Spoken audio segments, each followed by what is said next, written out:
चलिए सुप्रभा जी, आपका स्वागत है। वक्तव्य प्रस्तुत करिए। जी। ओम श्री गणेशाय नमः। ओम श्री इष्ट देवाय नमः। ओम श्री उमा महेश्वराभ्यां नमः। ओम श्री शुभभ्यने नमः। नमस्तुभ्यं मातुसारदे। अस्मद्गुरुभ्यो नमः। अस्मत्परं गुरुभ्यो नमः। अस्मत्सर्वगुरुभ्यो नमः। श्रीराधा कृष्णाभ्यां नमः। श्रीमते रामानुजाय नमः। लम्बोदरं परमसुन्दरमेकदन्तं पीताम्बरं त्रिनयनं परमं पवित्रम् उदयद्दिवाकरे भोज्ज्वलकान्तिकान्तम् विघ्नेश्वरं सकलविघ्नहरं नमामि। शरीरं स्वरूपं ततो वा कलत्रं यशश्चारुचित्रं धनं मेरुतुल्यं मनश्चैर्नलिनं श्रीगुरुरङ्घ्रिपदे मे ततः किं ततः किं ततः किं ततः किम्।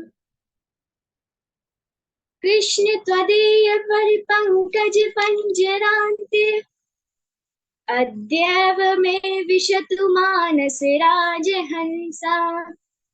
प्राणपयान समये कफवातपित्ते कण्ठावरोधन विधो स्मरणं कुतस्थे। बर्हापीडं नटवरवपु कर्णयोः कर्णिकारम् बिभ्रद्वासः कनककपीशम् वैजयन्तीं च माला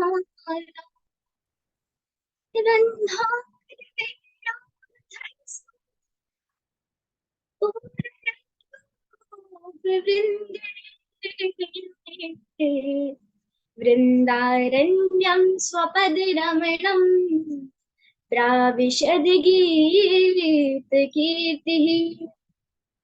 मूकं करोति वाचालं पङ्गुं लङ्घयते गिरिं यत्कृपातमहं वन्दे परमानन्दमाधव।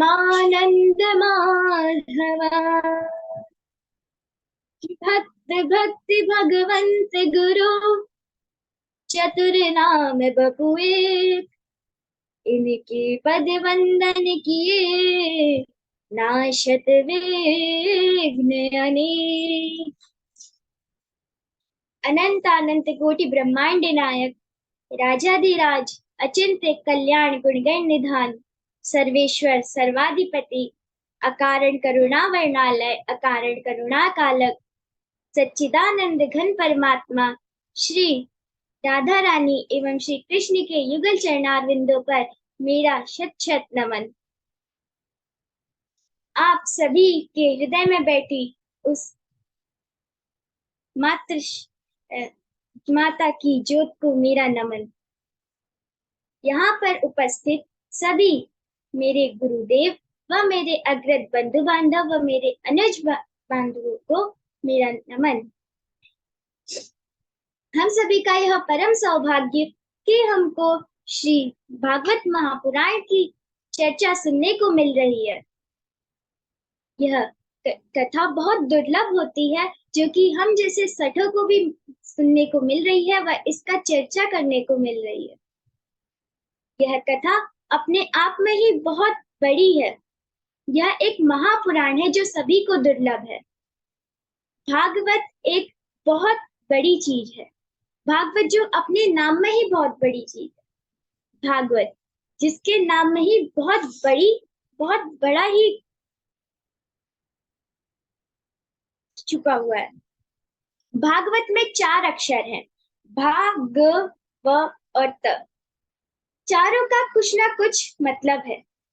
भागवत में भा का मतलब है भाष्यते सर्व वेदेषु, जो सभी वेदों का गान करे यानी कि उनके बारे में बताए। भा, ग, गीयते नारदादि भी, जो नारद मुनि जैसे मुनि के द्वारा गाया जाता हो।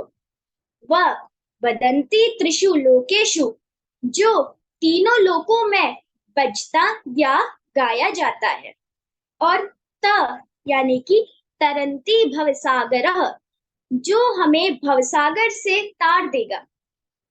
यानी कि इसका मतलब हुआ जो सभी वेदों के बारे में बताए और जो महामुनि नारद के द्वारा गाया जाता है, जो तीनों लोगों में गाया व बजाया जाता है और जो हमें भवसागर से पार लगाए, वह श्रीमद् भागवत है। वह श्रीमद् भागवत की यह गंगा स्वरूपी कथा है। आज आप सभी के समक्ष मेरा पहला वक्तव्य है, तो इसमें मुझसे जो भी त्रुटियां होंगी आप उसे क्षमा कीजिएगा। आज का मेरा वक्तव्य श्री महारास वर्णन पर है। माता शारदे को नमन करते हुए मैं आज का वक्तव्य शुरू करूंगी। यह महारास जो कि श्री कृष्ण ने गोपिकाओं के द्वारा रचाया था।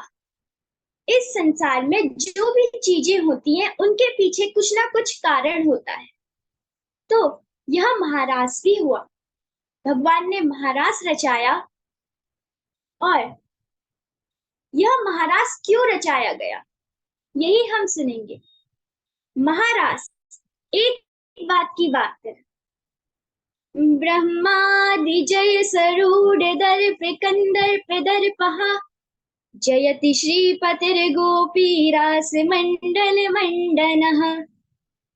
एक बार की बात है, जब कामदेव ने ब्रह्मादि देवताओं पर विजय प्राप्त कर ली थी, तो उनका अभिमान बढ़ गया था। जब उन्हें अभिमान हो गया था, तो श्री कृष्ण ने महारास करने का मन बनाया। श्री कामदेव के अभिमान को मर्दन करने के लिए श्री कृष्ण ने महारास करने का मन बनाया। अब महारास यह भगवान मृत्युलोक पर आए थे पर लीला करने को। अब भगवान को लीला करनी थी, तो उन्होंने महारास रचाना था। अब महारास करना है तो इसलिए तो नहीं करेंगे ना कि हमें उनको कामदेव का अभिमान मर्दन करना था। उन्हें लीला करनी थी, यानी कि वो नीचे एक्टिंग करने के लिए आए थे। उन्होंने पहले एक कहानी बनाई। शरद पूर्णिमा की रात्रि थी। भगवान पिता रात्रि शरदोत्फुल्ल मल्लिका, वीक्ष्यरन्तं मनश्चक्रे योग मायामुपाश्रिता। शरद पूर्णिमा की रात्रि थी, जब पूर्व दिशा से चंद्रोदय हुआ और चमेली व बेला आदि पुष्पों की सुगंध से वन सुगंधित हो रहा था। उस समय भगवान श्री कृष्ण ने योग माया का आश्रय लेकर रास लीला करने का मन बनाया। भगवान श्री कृष्ण ने अपनी मुरली उठाई और उसे अधरों से लगाकर उसमें ऐसी तान छेड़ी कि सब उनकी मुरली की तान की ओर आकर्षित हो गए। यह मुरली की तान ब्रज में गोपियों के कानों में पड़ी। गोपियों ने सुना। गोपियों ने जब ये मुरली की तान सुनी, तो गोपियों को ऐसा लगा कि भगवान श्री कृष्ण उनको उनका नाम लेकर के पुकार रहे हैं। गोपियां अपने अपने घरों में काम कर रही थी। जब उन्हें ऐसा लगा कि श्री कृष्ण उनका नाम लेकर के उनको पुकार रहे हैं, तो वह सभी जो कुछ कुछ काम कर रही थी, जैसे कोई खाना बना रही थी, तो कोई भोजन परोस रही थी, कोई अपने शिशुओं को दूध पिला रही थी, तो कोई श्रृंगार कर रही थी, कोई वस्त्र धारण कर रही थी। सभी भगवान श्री कृष्ण में भगवान श्री कृष्ण की बंसी की तान को सुन करके अस्त व्यस्त अवस्था में श्री कृष्ण से मिलने के लिए दौड़ी। सभी गोपियां श्री कृष्ण से मिलने को जाने लगी, तो उनमें से कुछ गोपियों को जाने का मार्ग नहीं मिला। अब वह बेचारी घर में बैठकर क्या करती, वह श्री कृष्ण के पास जा ही नहीं पाई। तो वह गोपियों ने अपना जो मन था वह श्री कृष्ण के चरणों में भेज दिया, और श्री कृष्ण के चरणों में ही वह घर से ही अपने श्री कृष्ण के पास पहुंच चुकी थी। वह सभी श्री कृष्ण के पास वन में पहुंची। श्री कृष्ण अपनी मुरली बजा रहे थे। भगवान श्री कृष्ण ने जब गोपियों को आते हुए देखा, तो उन्होंने बोला, गोपियों, तुम्हारा स्वागत है। स्वागतम भो महाभागः, प्रियं किं करवाणि वः, ब्रजस्तादमयं कश्चित् ब्रूतागमन कारणम्। भगवान श्री कृष्ण ने गोपियों से कहा, आप सभी का स्वागत है। बताइए, आप किस कारण से यहाँ आई हैं? मैं आपके लिए क्या कर सकता हूँ? ब्रिज में तो सब ठीक ठाक है, तो आपका यहाँ आने का कारण क्या हुआ? भगवान श्री कृष्ण गोपियों से कह रहे हैं कि ब्रिज में तो सब ठीक ठाक है, तो फिर आपका यहाँ आने का कारण क्या है? उन्होंने कहा कि यह रात्रि का भयावना समय है। श्री कृष्ण गोपियों से कह रहे हैं कि यह रात्रि का भयावना समय है, आपको यहाँ इस प्रकार अकेली नहीं घूमना चाहिए। आपके माता पिता पुत्र भाई पति सभी आपको घर में ढूंढ रहे होंगे। यदि आप इस वन में शरद पूर्णिमा के चंद्रमा की चांदनी को व इस वन की शोभा देखने के लिए आई थी, तो अब यह आपने देख ली। आप अपने घर चले जाइए और जाकर के अपने पति की सेवा कीजिए। उन्होंने कहा, अपने पति की निष्कपट भाव से सेवा करना। भर्तुः शुश्रूषणं स्त्रीणां परो धर्मो ह्यमायया, तद्बन्धूनां च कल्याणः, प्रजानां चारुपोषणम्। दुःशिलो दुर्भगो वृद्धो जडोरोग्यधनोऽपि वा, पतिः स्त्रीभिर्नहातव्यो लोकेप्यसुभिरपातकी। श्री कृष्ण ने गोपियों से कहा, आपको पता है क्या, पति की निष्कपट भाव से सेवा करना, उनके बंधु बांधवों को प्रसन्न रखना और संतान का पालन पोषण अच्छे से करना, यह स्त्रियों का परम धर्म है। अपना पति बुरे स्वभाव का हो, दुःशील लो दुर्भगो वृद्धो, चाहे दुर्भाग्य वाला हो यानी कि भाग्यहीन हो, वृद्ध हो, जड़ हो यानी कि मूर्ख हो या रोगी ही हो, अथवा निर्धन हो, फिर भी किसी भी पत्नी को ऐसी पत्नी जिसके पतियों में इनमें से कोई, वह चाहे भाग्यहीन हो तो इनमें से कोई भी कारण हो, इस वजह से किसी भी स्त्री को अपने पति का त्याग नहीं करना चाहिए। पति की सेवा करना एक स्त्री का परम धर्म है। और श्री कृष्ण ने गोपियों से कहा, गोपियों, अगर तुम मेरे प्रेम के कारण यहाँ आई हो तो तुम वापस चले जाओ, क्योंकि मैं तुम्हें बताऊं, मेरी कथाओं का श्रवण करने से, मेरा दर्शन करने से व मेरा ध्यान करने से, श्रवणात् दर्शनात् ध्यानान् मयि भावोऽनुकीर्तनात् न तथा सन्निकर्षेण प्रतियात् ततो गृहान्। मेरी कथाओं का श्रवण करने से, मेरा दर्शन करने से व मेरा ध्यान करने से और मेरे नाम का कीर्तन करने से जो प्रेम मुझ में उत्पन्न होता है, वह मेरे पास में रहने से भी नहीं होता। इसलिए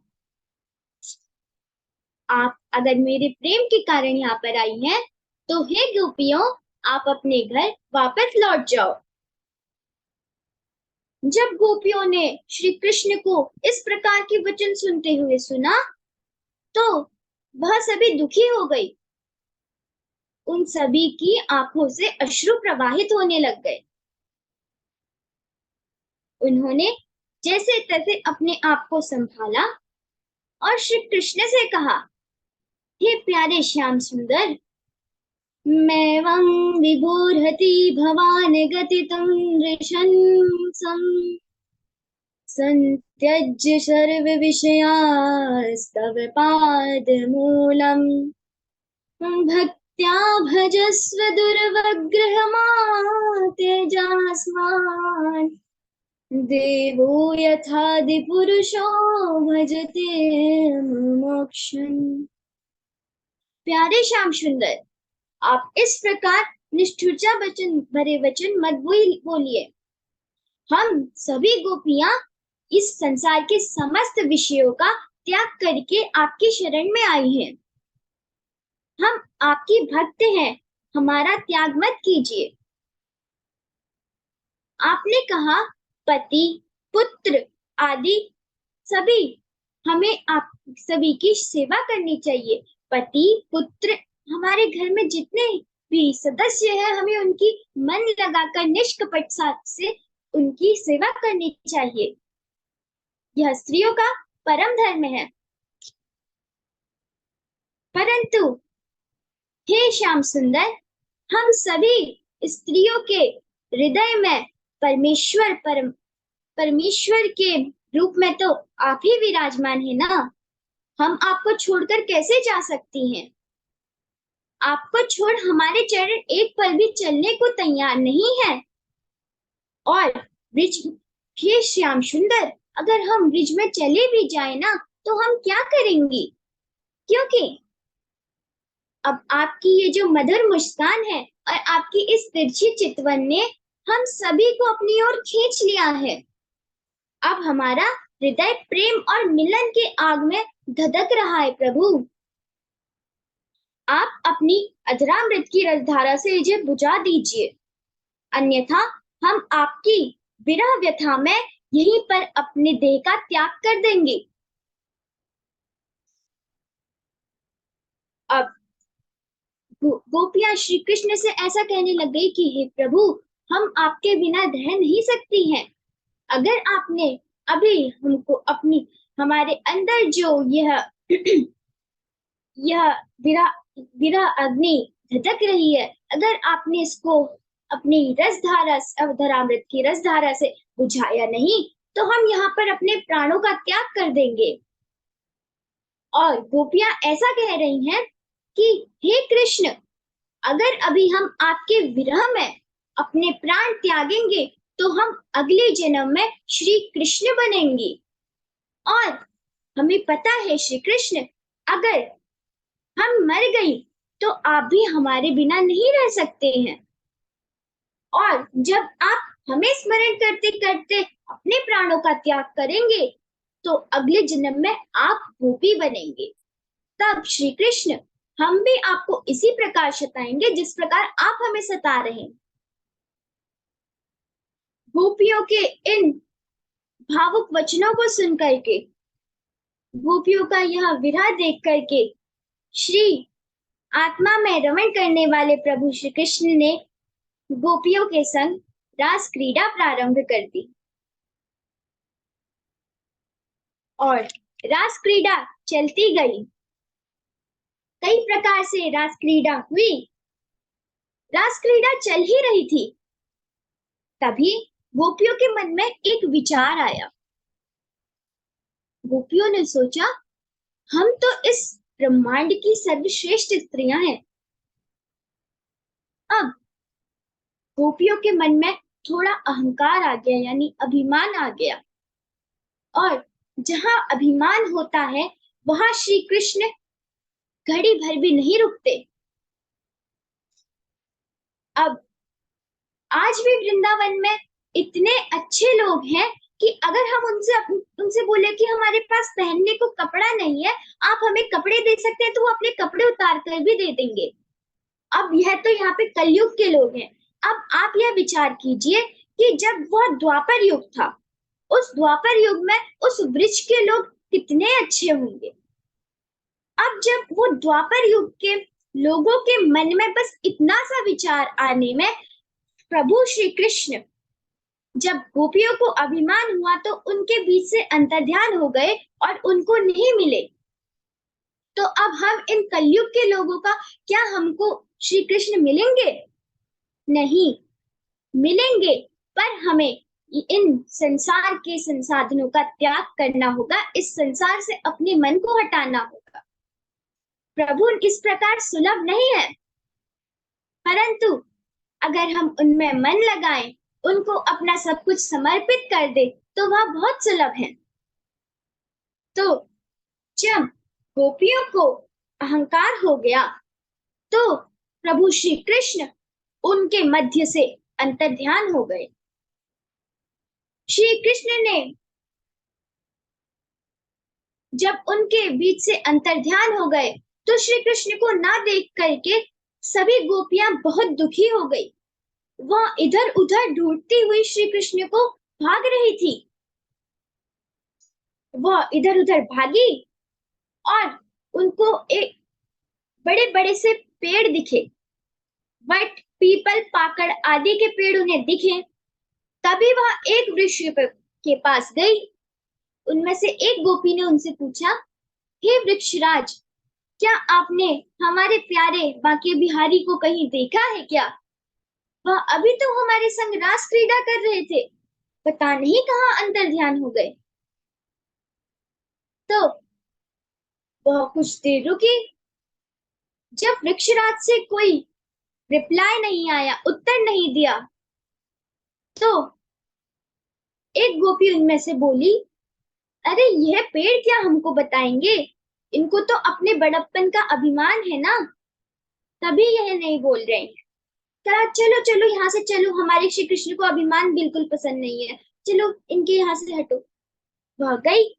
वह थोड़ा सा और भागी इधर उधर, भागते भागते उनको एक जगह पे तुलसा महारानी दिख गई। वह उनके पास गई और उन्होंने तुलसी जी से पूछा, हे तुलसा माँ, आप बताइए, आपने कहीं श्री कृष्ण को देखा है? तो अब कुछ समय बाद उन्होंने बोला, यह तो कोई उत्तर ही नहीं दे रही। तो उनमें से एक गोपी बोली, ये क्यों उत्तर देगी, ये तो हमारी सौतन है ना, चलो चलो, अब ये तो कुछ बोलेंगी ही नहीं। अब वह सभी गोपियां अत्यंत दुखी होकर इधर उधर भाग रही थी। अब उनको जब श्री कृष्ण नहीं मिले, वह सभी गोपियां श्री कृष्ण में तन्मय होकर श्री कृष्ण की लीलाओं का अनुकरण करने लगी। अब एक गोपी क्या करती कि पूतना बन के लेट जाती, दूसरी गोपी कृष्ण बनकर घुटनों के बल चलने लग गई, तीसरी गोपी मुरली लेकर मटक मटक कर चल रही थी और बोल रही, देखो मैं तो श्री कृष्ण की तरह दिख रही हूँ, कृष्ण हम पश्यति कृतिम, देखो देखो मैं कृष्ण की तरह दिख रही हूँ। यानी मेरी चाल तो देखो, मैं तो एकदम कृष्ण हूँ। फिर एक गोपी अपनी ओढ़नी को सिर में उठा करके बोल रही, देखो मैंने गिरिराज उठा दिया है, आओ सब इसी के नीचे आ जाओ। इस प्रकार सभी गोपियां श्री कृष्ण की लीलाओं का अनुकरण करने लग गई। अब इसी प्रकार श्री कृष्ण की लीलाओं का अनुकरण करते करते उन गोपियों को एक जगह पर श्री कृष्ण के साथ एक गोपी के चरण चिन्ह दिखे। जब उन गोपियों ने उन चरण चिन्हों को देखा तो उनमें से एक गोपी बोली, निश्चित ही यह श्री कृष्ण की आराधिका श्री राधा रानी होंगी। अन्याराधितो नूनं भगवान हरीश्वरा यन्नो विहाय गोविंदो प्रीतो यामन यद रह। तो गोपी बोली कि निश्चित ही यह श्री कृष्ण की आराधिका श्री राधा रानी ही होंगी, जिनके प्रेम के कारण श्री कृष्ण हमें छोड़कर गए हैं। श्री राधा रानी ने गोपियों के विरह को देख लिया। श्री राधा रानी श्री कृष्ण के साथ रास क्रीड़ा कर रही थी, तभी उन्होंने गोपियों को देखा और बोली कि अब मुझे इनसे इनकी यह विरह देखा नहीं जाता, इनको इतना दुखी मुझसे नहीं देखा जाता, मुझे ही कुछ करना पड़ेगा। श्री राधा रानी ने श्री कृष्ण से कहा, हे प्रभु, अब मैं थक गई हूं, अब मुझसे और नहीं चला जाएगा। अगर आपको मुझे कहीं ले जाना है तो आप मुझे अपनी पीठ पर बिठाकर ले जाइए। श्री कृष्ण ने कहा, ऐसा है क्या देवी? मैंने कहा हाँ। तो उन्होंने कहा, तो आप ऐसा करिए कि इस वट वृक्ष की एक डाली का सहारा लेकर मेरी पीठ पर बैठ जाइए।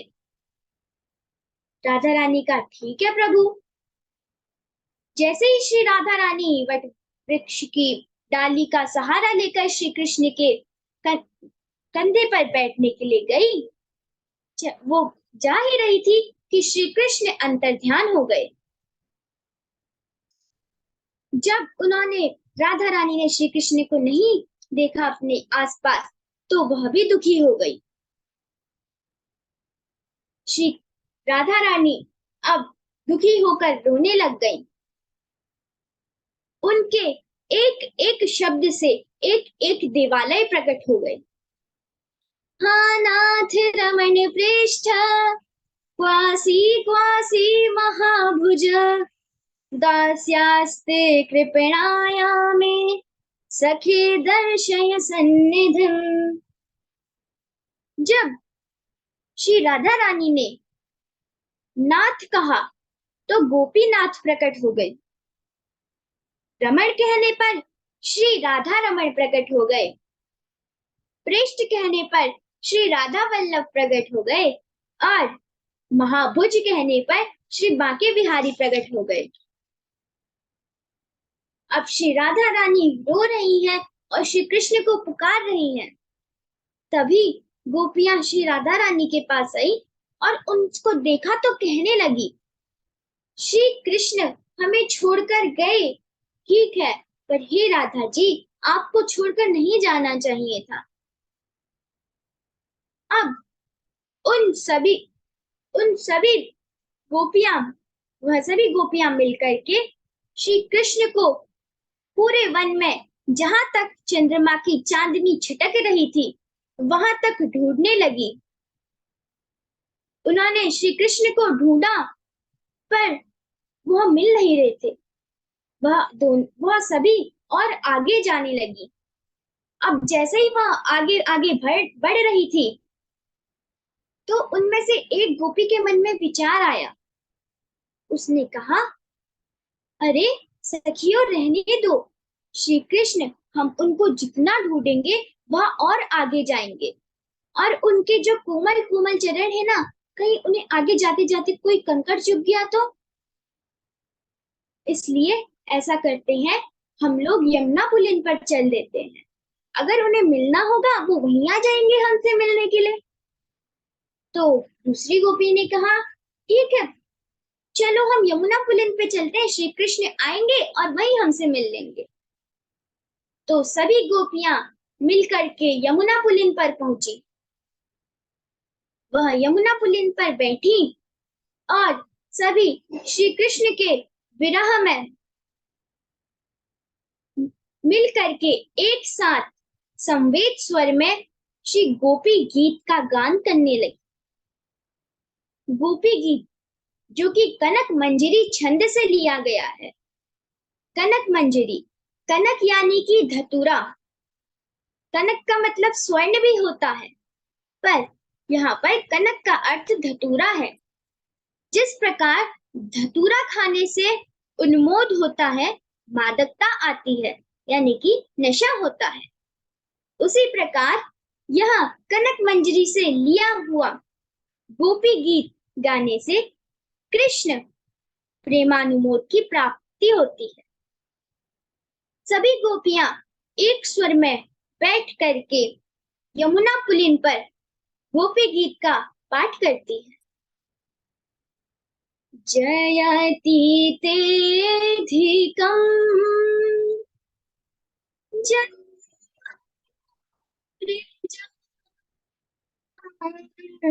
शयत इंदिरा शाश्वतत्रायि दयितदृश्यता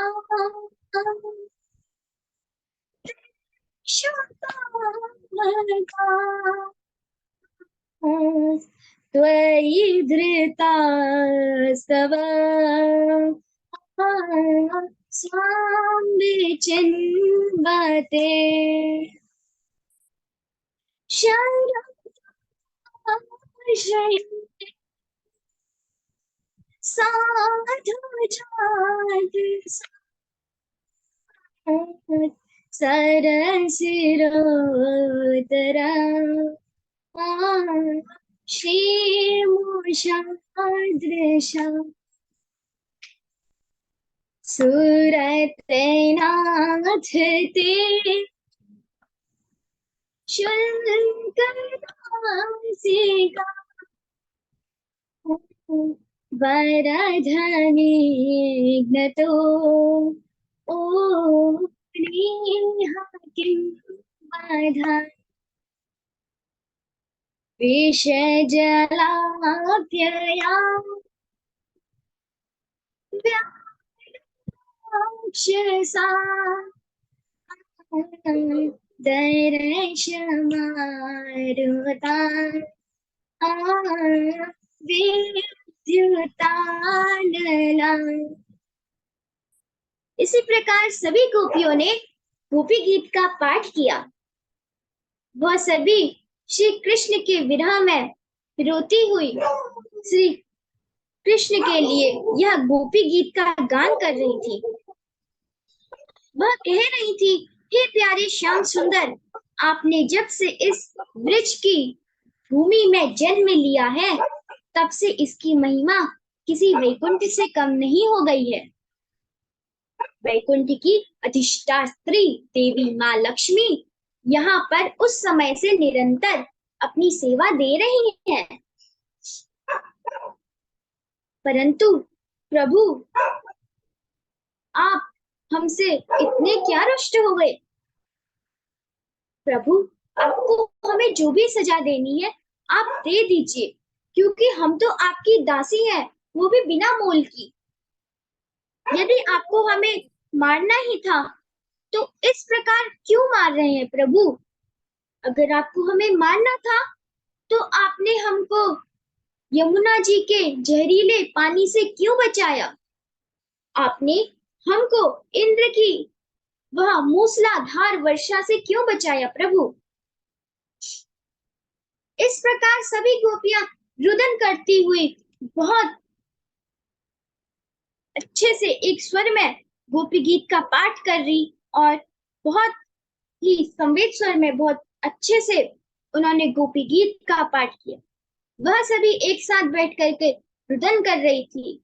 उनकी श्री कृष्ण से मिलने की, श्री कृष्ण दर्शन की इस लालसा को देख करके श्री कृष्ण दयालु श्री बांके बिहारी का मन उनकी तरफ आकर्षित हुआ और तभी भगवान श्री कृष्ण तासामां वीर भूच्छौरिः संयमान मुखाम्बुजा पीताम्बरः धरस्त्रग्वी साक्षान्मन्मथ मन्मथ।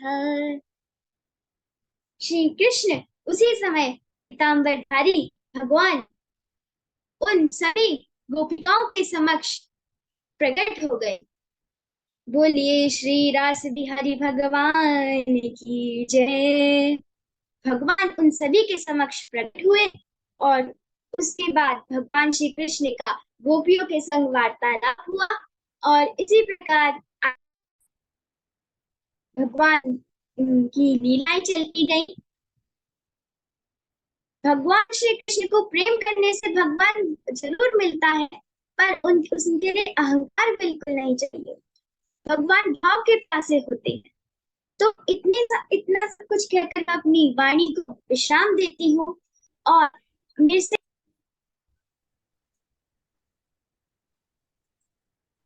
बहुत सुंदर, बहुत बढ़िया, बढ़िया बेटी, बहुत बहुत सुंदर। आनंद आ गया सुप्रभा जी, गुरुदेव, आनंद आ गया। हाँ, जितने लोग काफी जुड़े, सुंदर वक्तव्य गुरु जी की। हाँ, बहुत अच्छा, गुरुजी आनंद आ गया। नेटवर्क प्रॉब्लम हो गई थी, उसके कारण कट गया ये बीच में। नहीं नहीं नहीं, कोई बात नहीं बेटी, बहुत अच्छा, नहीं, वो बहुत। तो बहुत सुंदर। ठाकुर जी कृपा बनी रहे। आप सादर आमंत्रित हैं हमारे वृंदावन कार्यक्रम में बेटी। सुप्रभा जी, आपने सभी को भाव विभोर कर दिया। जितने लोग जुड़े हैं सब बहुत प्रशंसा कर रहे हैं, और जो नहीं जुड़े हैं वो वीडियो को देख करके सुन लेंगे। बहुत अच्छा। चलिए, नेटवर्क प्रॉब्लम अभी हुआ है, लेकिन अच्छा हुआ, पूरा वक्तव्य हो गया आपका। बहुत अच्छा, सभी बहुत प्रसन्न है आपसे। ठाकुर जी कृपा बनी रहे। धन्यवाद गुरुजी।